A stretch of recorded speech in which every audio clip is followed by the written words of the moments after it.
इस love relationship के लिए सारी टेक्निक्स लगा चुके हैं हम, सारी प्रेयर्स कर ली हमने, फिर भी मैनिफेस्ट नहीं हुआ। क्यों? हम तो ये मानते हैं कि सबकॉन्शियस माइंड में जो बात बैठ जाती है वही रियलिटी बन जाती है। तो सबकॉन्शियस माइंड में इतने सारे टेक्निक्स करने के बाद, प्रेयर्स करने के बाद भी हमारी ये विश मैनिफेस्ट क्यों नहीं हो पाई? क्यों हमें हमारा स्पेसिफिक पर्सन नहीं मिल पाया? क्या बात, कहाँ कमी रह गई? सिंपल सी चीज़ मैं आप लोगों को बताती हूँ। जब हमारे स्पेसिफिक पर्सन, या मैं ये बोलूँ कि जब इस प्यार के रिश्ते में हम अपने आप को डाला नहीं है हमने, जब तक कोई स्पेसिफिक पर्सन हमारे दिल में आया नहीं था, एक उस टाइम का आप सोचिए जब हम प्यार के बारे में हल्का हल्का जानते थे, बहुत ज़्यादा अच्छे से पता भी नहीं होता, ठीक है। उस टाइम पे हम लोगों की सबकी जो विश होती है, विश मतलब अंदर ही अंदर एक जो चलती है चीज़, हम हमेशा यही चाहते हैं कि हमारा हमसफ़र जो भी हमें मिले, जिससे हमारी शादी हो, वो लविंग हो, केयरिंग हो, अंडरस्टैंडिंग हो, ठीक है, मतलब हमें प्यार करने वाला हो, समझने वाला हो, रिस्पेक्ट करे हमें, राइट, और बहुत हैंडसम हो, स्मार्ट हो, ब्यूटीफुल लड़की हो, जो जिसके लिए जिस तरह से हम एक पिक्चर बना करके सबकॉन्शियस माइंड में बिठा चुके होते हैं पहले ही। ओके, सारी अच्छी अच्छी क्वालिटीज़ ही उस टाइम पे हम अपने मन में रखते हैं कि हमें जो भी चाहिए। जब कोई भी नहीं आया होता, किसी से हमें कोई फीलिंग किसी के लिए उस टाइम पे मन में नहीं है, लेकिन हाँ इतना पता होता है उस टाइम पे कि हाँ कोई ना कोई लाइफ पार्टनर मिलेगा, कोई ना कोई सपनों का राजकुमार घोड़े पे बैठ के आएगा, या कोई सपनों की राजकुमारी मिलेगी मुझे। तो उसके लिए जो एक थॉट उस टाइम पे बनाते हैं हम, वो ही सबकॉन्शियस माइंड में रहती है चीज़ वहाँ पे।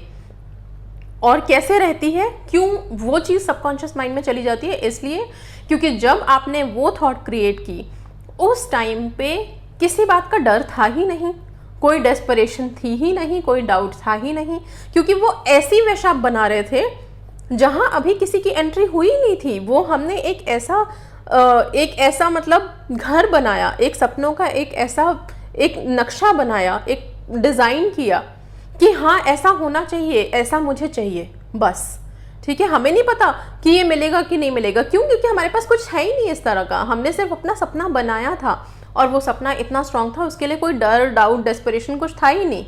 जब तक चीज़ हमारे पास नहीं होती तब तक उसे खोने का भी डर नहीं होता। यही है सिंपल सी चीज़।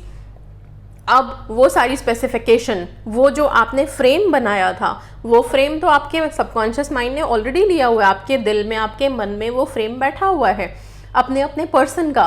अब जब यहाँ पे आप लोग स्पेसिफिक पर्सन के लिए टेक्निक्स कर रहे हैं, मेडिटेशंस कर रहे हैं, राइट, स्पेसिफिक पर्सन को अट्रैक्ट करने की कोशिश में लगे हुए हैं, तो क्या हो रहा है?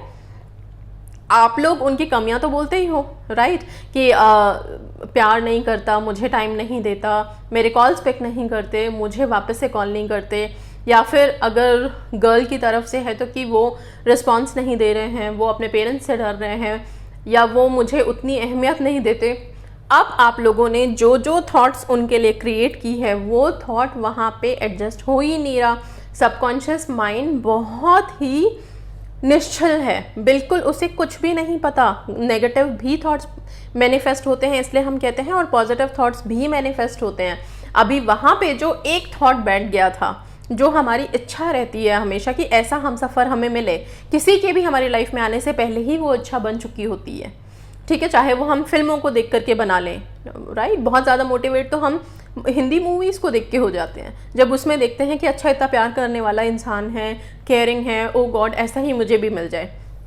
हमें नहीं पता, हमने तो उतना बोला ही था, लेकिन वो सबकॉन्शियस माइंड ने एक्सेप्ट कर लिया, क्योंकि वो पूरे प्यार से, खुशी से दी हुई एक थॉट थी। और जब हम खुश होके कोई थॉट बिना डाउट डेस्परेशन के बोलते हैं, तो सब कॉन्शियस लेवल पे वो जाके सेट हो जाता है। अब उस सेट किए हुए चीज़ में आप यहाँ पे अभी जिस रिलेशनशिप में करंट चल रहे हो, उसमें इतनी सारी कमियां तो आप खुद ही लेके बैठे हुए हो। ऐसा नहीं है, वैसा नहीं है। तभी मैं कई वीडियोज़ में बोल चुकी हूँ कि प्लीज़ अपने अपने पार्टनर्स की कमियों को मैनिफेस्ट मत कीजिए, अपने अपने पार्टनर्स की कमियों को अफर्म मत कीजिए। उनमें कमियां हैं तो भी नहीं, आप सिर्फ इतना बोलिए बहुत अच्छे इंसान हैं। जो जो क्वालिटीज़ आपने चाहिए थी, आप उसको रिकॉल करिए कि कभी आपने क्या सोचा था, किस तरह का हमसफ़र चाहिए था, ठीक है। हम लोगों की जब शादियां हो जाती है, रिलेशनशिप में आप लोग आ जाते हो, उसके बाद फिर आप लोग कहते हो ऐसा तो मैंने कभी चाहा ही नहीं था कि इस तरह का पर्सन मिले, लेकिन ऐसा मिल गया। ओके, तो ये चीज़ आप खुद ही क्रिएट कर देते हो ना, क्योंकि आपने ही तो उनकी कमियों को अफर्म किया है। आप लोग ही उनकी उस चाहत, जो चाहत आपकी थी कि ऐसा पर्सन हो, जब ये पर्सन सामने है तो इसमें वो चाहत आपको डालनी है, आपको उसके लिए हमेशा अच्छा बोलना है। ओके, आपको ये बोलना पड़ेगा कि हाँ यही तो वो सपनों के राजकुमार हैं, यही तो वो इंसान है जो मुझे बहुत रिस्पेक्ट करते हैं, मेरी वैल्यू करते हैं, मुझे कॉल करते हैं, मुझे टाइम देते हैं, मेरी रिस्पेक्ट के साथ साथ मेरी फीलिंग्स की कदर करते हैं, मेरे पेरेंट्स की कदर करते हैं, मेरी पूरी फैमिली की कदर करते हैं। इस तरह की बातें, इस तरह की पॉजिटिविटी, ये थॉट जब आप क्रिएट करोगे तभी ये थॉट वहाँ जो सांचा आपने बना के रखा है, जो फ्रेम आपने बना के रखा है उसमें फिट होगा। और तभी जब ये फिट होगा तभी वो पर्सन को यूनिवर्स एक्सेप्ट करेंगे कि यस यही है वो जो पहले से वहाँ था। राइट, आप लोग विश तो भेज देते हो कि ऐसा होना चाहिए, वैसा होना चाहिए, लेकिन वो थॉट ही नहीं क्रिएट कर रहे हो। आई होप आप समझ पा रहे होंगे कि प्लीज़ जो थॉट आप चाहते हो कि इस तरह से हो वही बोलना शुरू करो। कमियों के बारे में बार बार बोलने की ज़रूरत नहीं है। जो दिक्कतें आ रही हैं वो दिक्कतें ख़त्म करने के लिए दिक्कत के बारे में ही बोलते रहेंगे। पेरेंट्स नहीं मान रहे हैं, पार्टनर किसी और से एंगेज्ड है, किसी और की तरफ देख रहा है, नहीं, आपको क्या चाहिए? आप अपनी सिर्फ डेस्टिनी के बारे में सोचिए। उसके लिए जो रास्ता डिज़ाइन करना है वो रास्ता तो यूनिवर्स डिज़ाइन करेंगे। वो तो यूनिवर्स का काम है कि किस तरह से आपको आपकी डेस्टिनी तक पहुंचाना है। लेकिन डेस्टिनी के लिए एक थॉट, एक स्ट्रॉन्ग थॉट आपके माइंड में होना चाहिए। जब भी एक तो कोई विश मैनिफेस्ट करने में लगे हैं तो एक सिंगल थॉट बनाइए, सिर्फ और सिर्फ एक सिंगल थॉट। ओके, उसी थॉट पे कंसंट्रेट कीजिए, उसको लेकर के कोई नेक्स्ट थॉट क्रिएट मत कीजिए, डर वाला, नेगेटिविटी वाला, वहम वाला। Okay, so that's all guys. बहुत बहुत सिंपल है। जो आप लोगों ने सोचा था वही सोच को अपने अपने पार्टनर्स के लिए बोलना शुरू कीजिए। बहुत हैंडसम है, बहुत स्मार्ट है, बहुत केयरिंग है, लविंग है, जितनी क्वालिटीज़ हो सकती हैं वो सब बोलिए, ताकि वो उस क्वालिटी में आ जाएं। एक तो उनको भी वो वाइब्रेशन जाएगी, वहाँ से आप चेंजेस नज़र आने लगेंगे आपको, और वही थॉट्स जब आपके उस पहले वाले, जो पहले से आपने बना रखी है थॉट, उसमें एडजस्ट होगा तो मैनिफेस्ट भी हो जाएगा। So that's all, and keep clearing your thoughts by doing some meditations and prayers.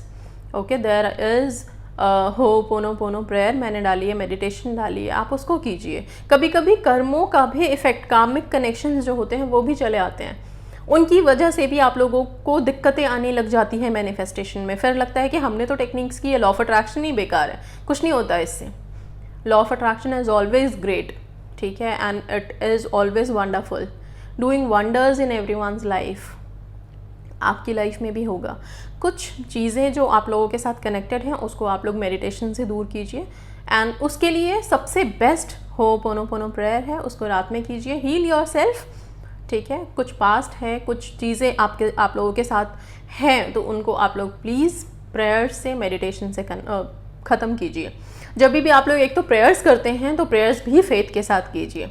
एक छोटी सी स्टोरी बताती हूँ। एक छोटी सी लड़की बच्ची थी, ठीक है। वो बच्ची रोज़ मंदिर में, चर्च में या मस्जिद, गुरुद्वारा, कहीं पे भी जहाँ प्रेयर होता है वहाँ जाती थी, और वो हर जगह जाती थी, ठीक है। अब इसने, ये बच्ची जब जाती थी वहाँ पे, तो दिस गर्ल यूज टू भगवान के सामने खड़े होके हाथ जोड़ के और कुछ जैसे हम मंत्र पढ़ते हैं ना, वैसे वो बोलती रहती थी। अब वहाँ पे जो पंडित थे या प्रीस्ट या जो भी थे, वो उस बच्चे को रोज़ देखते थे कि ये बच्ची रोज़ आती है, हाथ जोड़ के खड़े हो जाती है और कुछ बोलती रहती है मुँह से, और बहुत खुश होकर के, ठीक है। बच्चे तो हमेशा, आपको पता है, मन के बड़े सच्चे होते हैं, तो बहुत खुश होकर के, बोल करके और फटाफट से बोल के 5 मिनट में और भाग जाती थी वहाँ से, ठीक है। तो उसका रोज़ का था, रोज़ आना, बोलना और चले जाना, रोज़ आना, बोलना, चले जाना। एक दिन पंडित जी ने, जो उस मंदिर में थे या जहाँ पे भी, चर्च में या गुरुद्वारा या मस्जिद में थे, उन्होंने उस बच्चे से पूछा कि आप मुझे ये बताओ कि आप कौन सी प्रेयर करते हो यहाँ पे आके, आप इतने छोटे से उम्र में आपको प्रेयर याद है इतने अच्छे से। उस बच्चे ने सिंपल सा बोला, मुझे कोई प्रेयर नहीं आती है। तो फिर पंडित जी ने बोला कि अगर आपको प्रेयर नहीं आती तो आप बोलते क्या हो?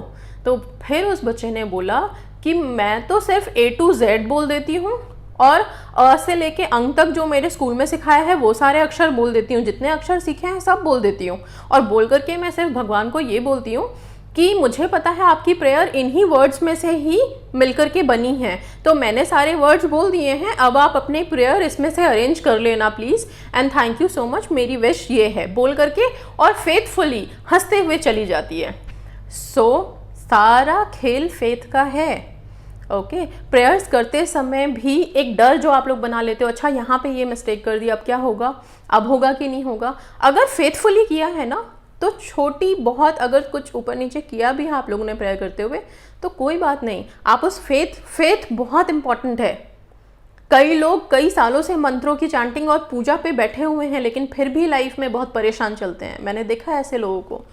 So it's all about faith. सबसे पहले विश्वास जगाइए आप लोग अपने अपने अंदर, यूनिवर्स के लिए, पावर्स के लिए, डिवाइन पावर्स के लिए, सुप्रीम पावर्स के लिए रेस्पेक्ट होनी चाहिए। ठीक है, इसी फेथ के साथ कीजिए, सब मैनिफेस्ट होगा, सब अच्छे से होगा, लाइफ में हैप्पीनेस आएगी ही आएगी।